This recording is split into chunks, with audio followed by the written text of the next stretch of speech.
ह्रीं ॐ नमः शिवाय ह्रीं ॐ नमः शिवाय ह्रीं ॐ नमः शिवाय महाविद्या बगलामुखी महाकवच। बगलामुखी कवच परिचय। माँ महाविद्या बगलामुखी अष्टम महाविद्या है। इन्हें स्तंभन की महादेवी माना जाता है।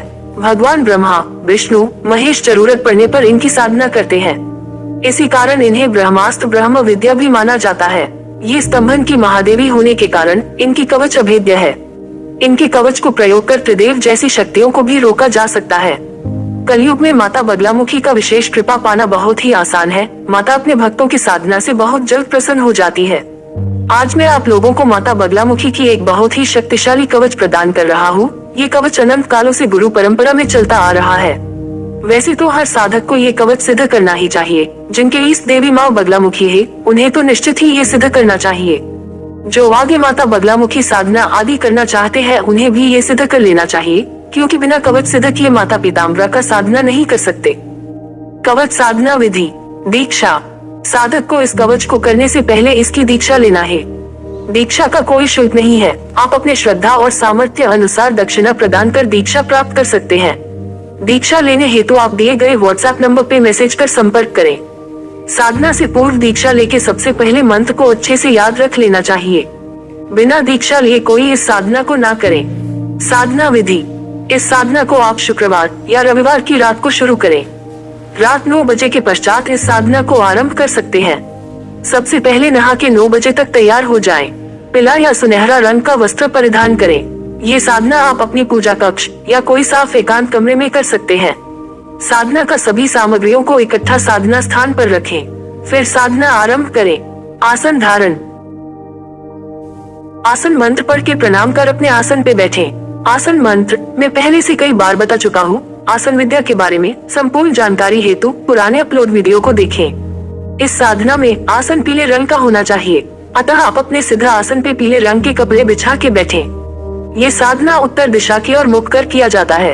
अपने सामने और एक आसन या चौकी लगाएं। उस पे माता बगलामुखी जी की फोटो रखें। फोटो पहले से जागृत होना जरूरी है।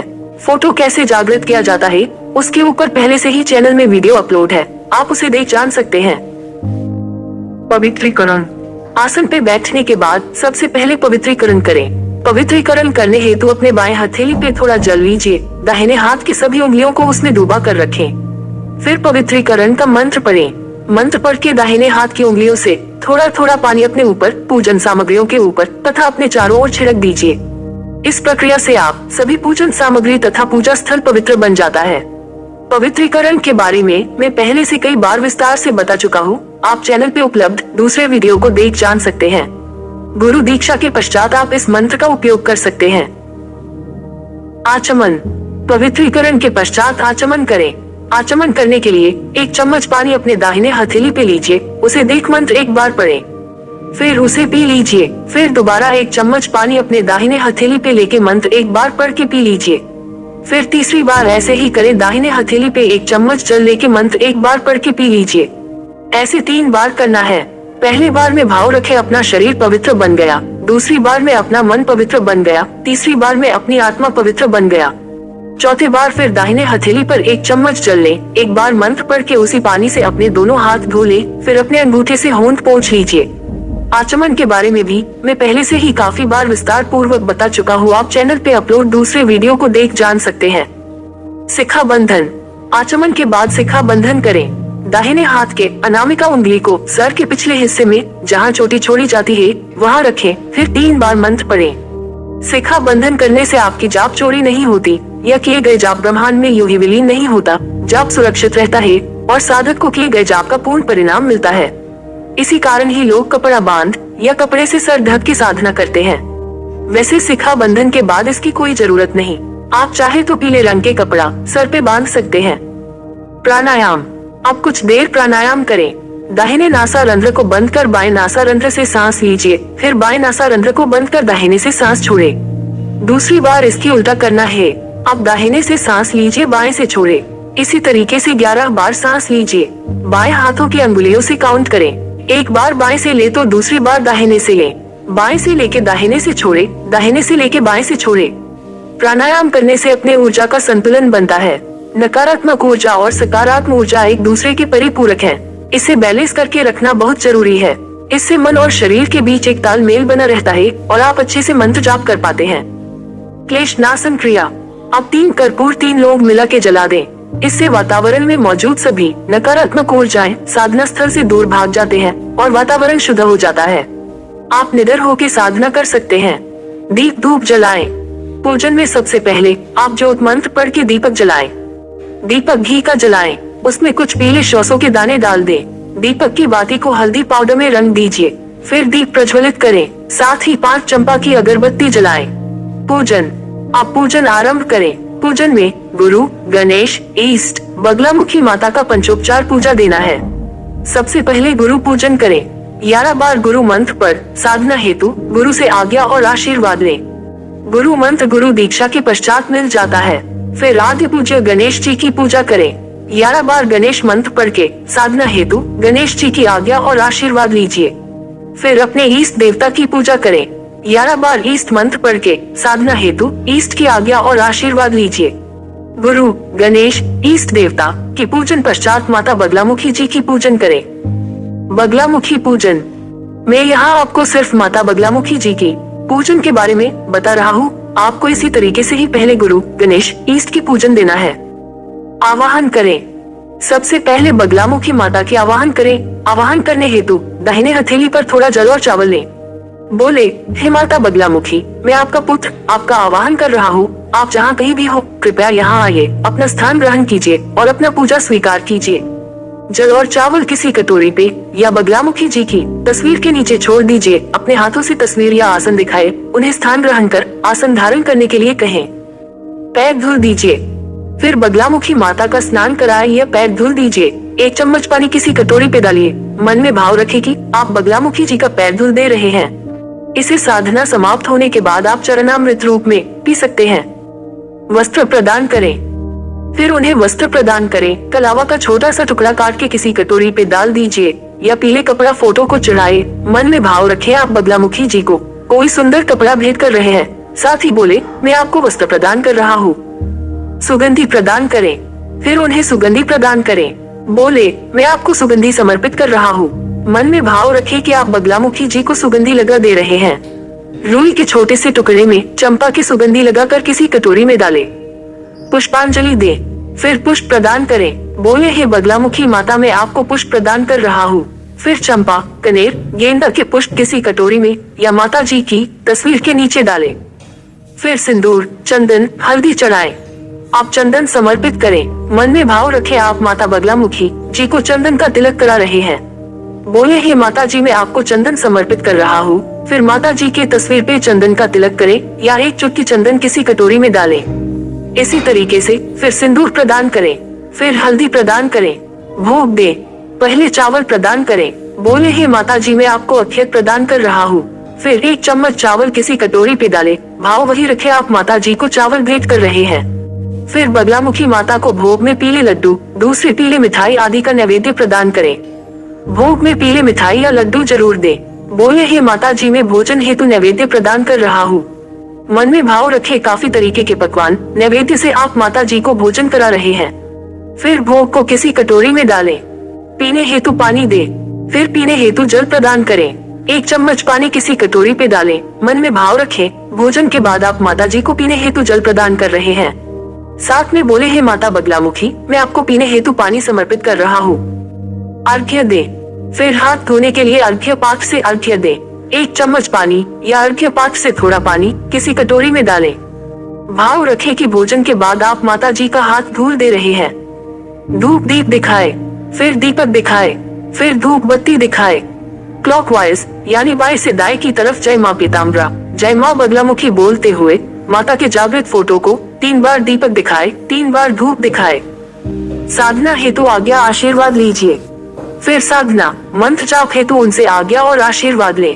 मैं यहाँ आपको माता बगलामुखी जी की पूजा करना बताया हूँ। आपको इसी तरीके से पहले गुरु, गणेश, ईष्ट देवता का भी पूजा देना है और किसी की पूजा देने की आवश्यकता नहीं है। सुबह शाम के नित्य पूजन में साधना हेतु सभी से पहले से ही आशीर्वाद मान लेना चाहिए। नित्य पूजन और इन देवी देवताओं के बारे में पहले वीडियो के माध्यम से विस्तार से बता चुका हूँ। आप दूसरे वीडियो को देख जान सकते हैं। संकल्प। पूजन पश्चात साधना हेतु संकल्प लीजिए। दाहिने हथेली में थोड़ा जल और चावल लीजिए, फिर बोले, हे माता बगलामुखी, मैं आपका पुत्र राकेश। राकेश की जगह अपना नाम बोले। मेरे गुरु दोबारा प्राप्त आपका महाकवच मंत्र का मेरे गुरु गणेश, इष्ट देवता, जल देव, अग्निदेव, वायुदेव, धरती माता तथा यहाँ उपस्थित सभी देवताओं को साक्षी मानकर आपकी विशेष कृपा प्राप्ति हेतु तथा इस महाकवच को मेरे लिए जागृत करने हेतु 2 माला जाप कर रहा हूँ। फिर जल और चावल को सीधे हाथ किसी कटोरी में डाल दीजिए या जमीन पे छोड़ दें। मंत्र जाप। अब मंत्र जाप आरंभ करें। मंत्र शक्ति, विश्वास और ध्यान से चलता है। ये मंत्र बहुत ही तीव्र काम करता है। गुरु परंपरा से ये सालों सालों से चलता आ रहा है। मंत्र को रुद्राक्ष की माला या हल्दी की माला से जाप करना है। जाप माला पहले से संस्कारित होना अत्यंत जरूरी है। माला को कैसे प्राण प्रतिष्ठित कर सकते हैं, मैं पहले से विस्तार पूर्वक बता चुका हूँ। हमारे चैनल पे उपलब्ध उस वीडियो को देखें और सीखें। फिर जागृत माला से ही जाप करें। इस साधना में मंत्र जाप आंखें खोल के करना है। सामने जो माता बगलामुखी जी की जागृत मूर्ति या फोटो रखा है, उसी के आंखों में देखकर ही मंत्र जाप करें। इधर उधर न देखें। पूरे मंत्र जाप माता जी की आंखों में देख के ही करें। यहाँ मंत्र का जाप उपांशु करना है, यानी गुनगुनाते हुए जाप करना है। मंत्र कोई सुन न पाए। मंत्र। ओम आत्म रक्षा, ब्रह्म रक्षा, विष्णु रक्षा, रुद्र रक्षा, अग्नि रक्षा, यम रक्षा, नैऋत रक्षा, वरुण रक्षा, वायु रक्षा, कुबेर रक्षा, ईशान रक्षा, सर्व रक्षायाम, भूत प्रेत पिशाचस्य, डाकिनी शाकिनी रक्षा, अग्नि वैताल रक्षा, गण गंधर्व रक्षा, तस्मात् सर्व रक्षायाम कुरु कुरु, व्याघ्र गज सिंह रक्षा, रण तस्कर रक्षा, तस्मात् सर्व बंध्यामि, ओम हलीम बगलामुखी हुम फट स्वाहा।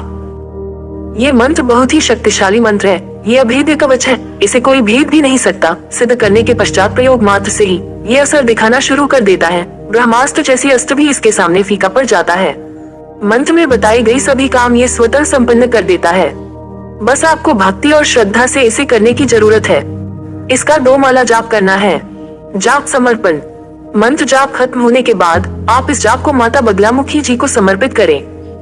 जाप समर्पण करने के लिए अपने दाहिने हथेली पे थोड़ा जल और चावल लीजिए, फिर बोलिए, हे माता बगलामुखी, मैं आपका पुत्र राकेश। राकेश की जगह अपना नाम बोले। आज मेरे गुरु द्वारा प्राप्त आपके महाकवच का 2 माला मंत्र जाप को मेरे गुरु गणेश, इष्ट देवता, अग्निदेव, वायुदेव, धरती माता तथा यहाँ उपस्थित सभी देवताओं को साक्षी मानकर आपके बाएं हाथ में समर्पित कर रहा हूँ। आप कृपा कर इसके बदले मुझे आशीर्वाद प्रदान करें और इस मंत्र को आगे से सर्व शक्तिशाली रूप से व्यवहार करने की आज्ञा और ताकत प्रदान करें।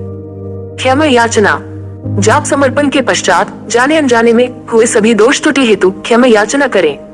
पूजन के पश्चात भाव ऐसे रखें, हे माता बगलामुखी जी, न मुझे आपका आवाहन करना आता है, न विसर्जन, न मुझे मंत्र जाप करना आता है, न पूजा पाठ। फिर भी यथा संभव यथा सामग्री मैंने आपको जो पूजा प्रदान की है, मेरे द्वारा जाने अनजाने में की गई सभी छोटे बड़े गलतियों को क्षमा कर उसे स्वीकार करें। ऐसा भाव रखते हुए क्षमा याचना का मंत्र हाथ जोड़ के एक बार पढ़ें। ध्यान। ध्यान करना भी साधना का ही एक अंग है। आप साधना के अंत में बैठ के ध्यान करें। 15 मिनट से 30 मिनट तक ध्यान करना पर्याप्त होता है, मगर जो जितना देर कर सकता है करें। ध्यान के ऊपर चैनल पे पहले से वीडियो उपलब्ध है, उसे देखें फिर करें। आराम से उसी आसन पे शांति से बैठे, रीढ़ की हड्डी सीधा रखते हुए जागरूकता के साथ चुपचाप शून्य ध्यान में बैठे रहें। ध्यान करने से साधना में जो भी कमियां रही होगी स्वतः पूर्ण हो जाएंगे। मंत्र की सिद्धि निश्चित मिलेगी। विसर्जन। पूजा पाठ साधना आदि खत्म होने के पश्चात जैसे आवाहन कर शक्ति को लाए थे, वैसे ही सम्मान पूर्वक शक्तियों को विसर्जित भी कर देना चाहिए। विसर्जन हेतु आप काम संपन्न होने के बाद हाथ जोड़कर खुद के लिए उठने की आज्ञा मांग ले तथा बोले, हे बगलामुखी माता, आप अब निज मंदिर या धाम हेतु प्रस्थान कर सकते हैं। विसर्जन का मंत्र 3 बार बोल के आसन से प्रणाम कर उठ खड़े हो सकते हैं। मंत्र को हाथ जोड़कर 3 बार बोले। आसन त्याग। जब सब कुछ समाप्त हो फिर आप उठ खड़े हो सकते हैं। आसन से विधि पूर्वक उठना है। आसन का बाएं कोण को थोड़ा उठा के आसन के नीचे 1 चम्मच जल डाले, उसी से तिलक करें। थोड़ा चरणामृत दाएं हाथ में लेके खुद पी लीजिए, फिर आसन से उठ खड़े हो सकते हैं। साधना पश्चात आसन को खुला नहीं छोड़ते, आसन को फोल्ड कर दीजिए। आसन को खुला छोड़ने से दूसरे शक्तियाँ आपके जाप का फल ले जाते हैं, आपको पता तक नहीं चलता। साधना विधान। साधना क्रिया को मैं संपूर्ण तरीके से आपको बता चुका हूँ। इस मंत्र की साधना आप रविवार या शुक्रवार रात 9 बजे को आरंभ करें। रोज लगातार 11 दिन इस प्रयोग को करते रहें। 11 दिन रोज 2 माला मंत्र जाप करने से ये साधना सिद्ध हो जाता है। साधना के कुछ विशेष नियम। साधना काल में साधक पूर्ण ब्रह्मचारी रहे। साधना काल में नॉन वेज, शराब आदि तामसिक चीजों का सेवन न करें। साधना करके वही उसी कमरे में जमीन पे बिस्तर लगाकर सोए। साधना पश्चात पूजन के सामग्रियों को जल प्रवाहित करें। साधना को पूर्ण तरीके से गुप्त रखें, किसी को कुछ बताए ना। साधनाओं के दूसरे सभी नियमों का पालन करते हुए साधना करें। ये था इस साधना का पूर्ण जानकारी। आशा करता हूँ आपको समझ आ गया होगा। अगर किसी का कोई डाउट है तो वो मुझे व्हाट्सएप कर पूछ सकता है। साधना के सभी नियमों का पालन करते हुए इस साधना को संपन्न करें और माता बगलामुखी की विशेष कृपा के हकदार बने। ओम नमः शिवाय। ह्रीं ओम नमः शिवाय। ह्रीं ओम नमः शिवाय। ह्रीं